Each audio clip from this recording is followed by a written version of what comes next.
You're gonna wanna get a high quality paper towel, and you want to make sure you pat your pork chops dry.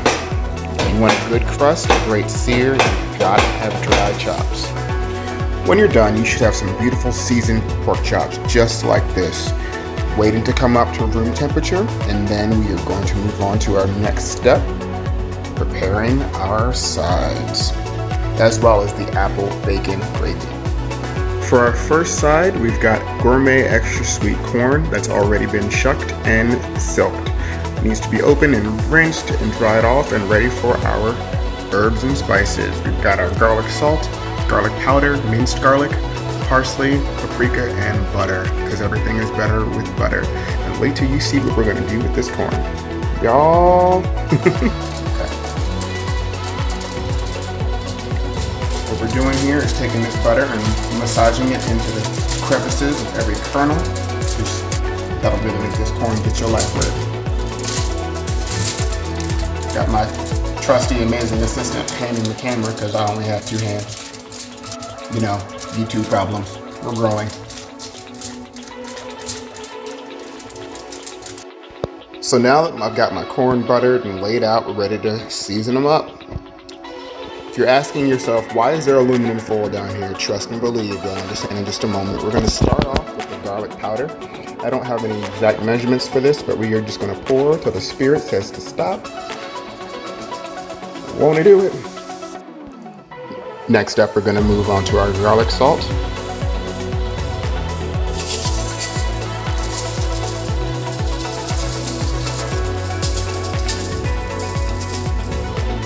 All the goodness. Next, we're gonna move on to our minced garlic. I love garlic. It is like the best thing ever. A little salt, pepper, and garlic, a little EVOO, extra virgin olive oil, will go a very long way for just about any dish, just saying.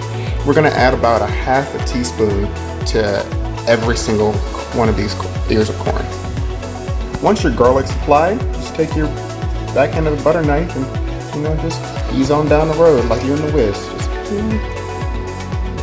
Yeah, I sing a lot when I'm cooking, because why not? So how's everybody doing out there in the YouTube verse? Hopefully you're finding creative ways to spend your time in the midst of the COVID-19. Stay indoors as much as you possibly can. Stay away from everybody else. That way we can all get back to the business of making money and stop endangering everyone else's health. Just saying. Started. We're going to create a little trove there. Use your trusty kitchen shears. Drop everything in. You can actually rolling the hot dogs for you lunch. Why not? We did that back in the 80s. Don't act like y'all brand new. And then when you're done, you should have a little ear of corn ready to go on our new kitchen device. And we'll repeat the process. So many of you who know me in my personal life know that I am all about an efficient kitchen gizmo. The NUWAVE oven and the FOODI, hands down, 2 of the best devices you can utilize in your everyday life in your kitchen. If you don't have them, invest. I'll put a link in the description box below. And while you're down there, don't forget to like and subscribe. So now we have our accoutrements ready. We have, a cup of milk, a little White Claw because I'm thirsty. There's vodka in it, don't judge me. And we've got a thick cut maple bourbon bacon and our Granny Smith apples that I'm about to wash. And then we have some diced yellow onions ready to go. And because I don't have time for the rice that I want to do, I'm going to do Savory Herbs Stovetop, because who doesn't love Stovetop? It's absolutely amazing. Invest. This is not a sponsored video. Just saying. I'll even add a link to that in my description box below. Now, for anyone who doesn't know how to make stovetop stuffing, add butter, water, and said stuffing. Pour in, cut your heat off, and let it do its thing.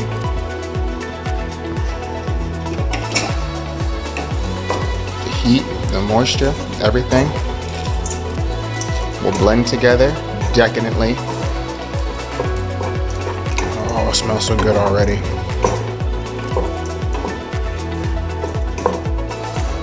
Yeah, that's stuffing. You just let it kind of sit and the moisture will absorb through every kernel and then you're good. Kernel. Now we have 2 freshly washed apples that have been peeled, and a cutting board, and of course a sheath knife with a sharpener on it, and that's the nose, those are good too. And I will come back to you after I have diced these apples.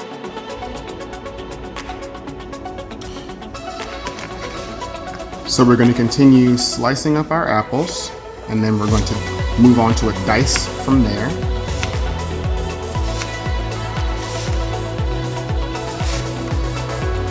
Apple down.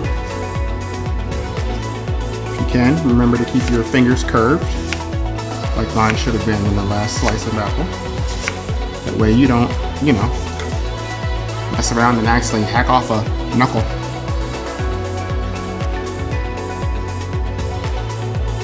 So now we are going to discard those apples. I'll snack on those later, but we're also going to add our diced yellow onions. Come on, open up. Into our apple. What we have there. Tie it down. I say that a lot, I'm sorry. We're just going to give that a quick mix in. And just an honorable mention, I have to mention this. This is something that I just dreamed up in my head. I never would have imagined putting apples and bacon together with a gravy over anything, let alone pork chop. So, who knows? Anything is possible. Sky's the limit, right? So we've got our stove on, got our bacon chopped, ready to go into a very, very hot pan. Natural gas stoves, gotta love it. So we're just gonna slide that bacon down in there and let it do its thing. We're gonna render out that fatty goodness, and then we're going to slowly add in our apples, our onions, and then we're gonna get a little flour that I'm going to pull out right now before I forget about it. I should have made a slurry, but I think that I'm just gonna do flour and a slow whisk. And then I'll gradually add in the milk. Drew a blank there. And we will get this gravy popping.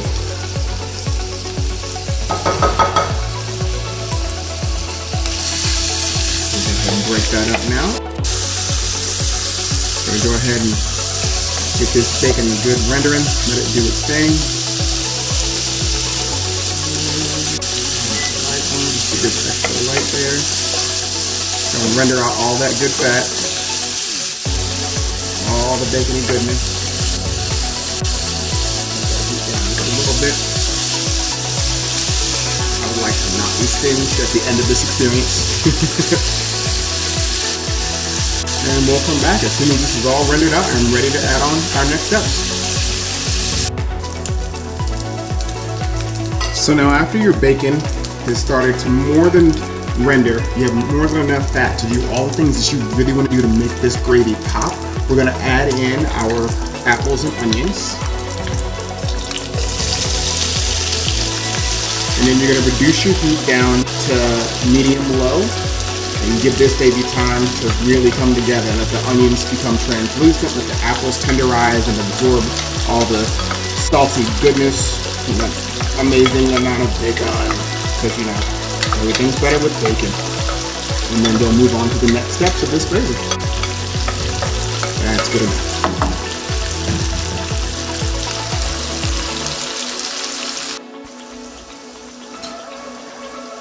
Now we've got a beautiful simmer going on. I decided to add about a half a stick of butter, so 4 tablespoons of butter, just to really make that gravy rich and sopped up and deliciousness.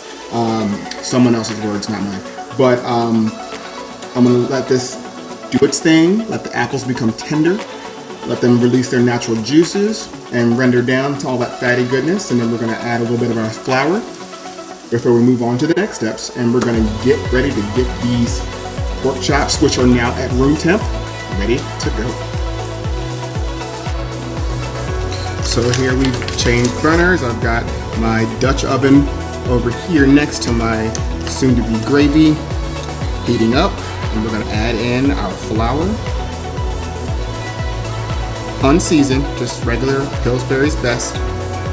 That should be enough. And you're going to use your wooden spoon, and you're going to mix all of this up, and essentially we're going to create a little roux here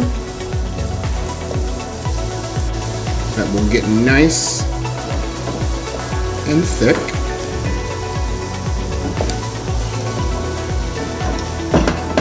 All right, before we get too far ahead of ourselves,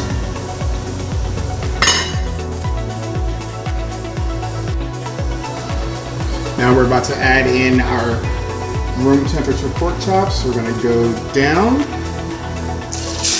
just gonna let that sit there for 2 minutes. Add in another one. You never wanna overdo you don't wanna overcrowd your pan. You don't wanna bring that temperature down. You wanna give the meat a little room to let that heat and air circulate and let that skin really come up to a nice, beautiful crisp before you flip it.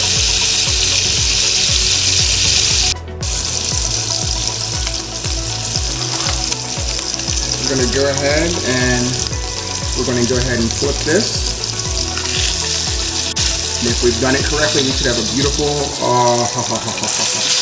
yeah, that sear is everything, guys. Look at that. Oh my gosh. Another 2 minutes on that. And then we will be in business.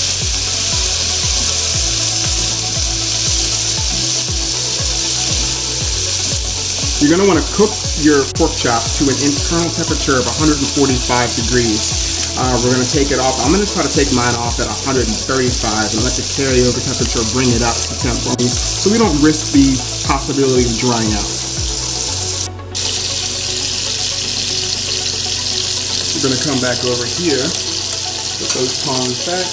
Oops, not burn the house down. Put those tongs back over there for just a moment, and we're going to come back over to our gravy, bring our heat up just a little bit, and we're going to add in a little bit of milk. Really get in there and start sweating that out. We're going to bring this up to a boil, and it should thicken over time, and will create a beautiful, beautiful juice. And by juice, I mean a lovely gravy. Almost time to flip our pork chop.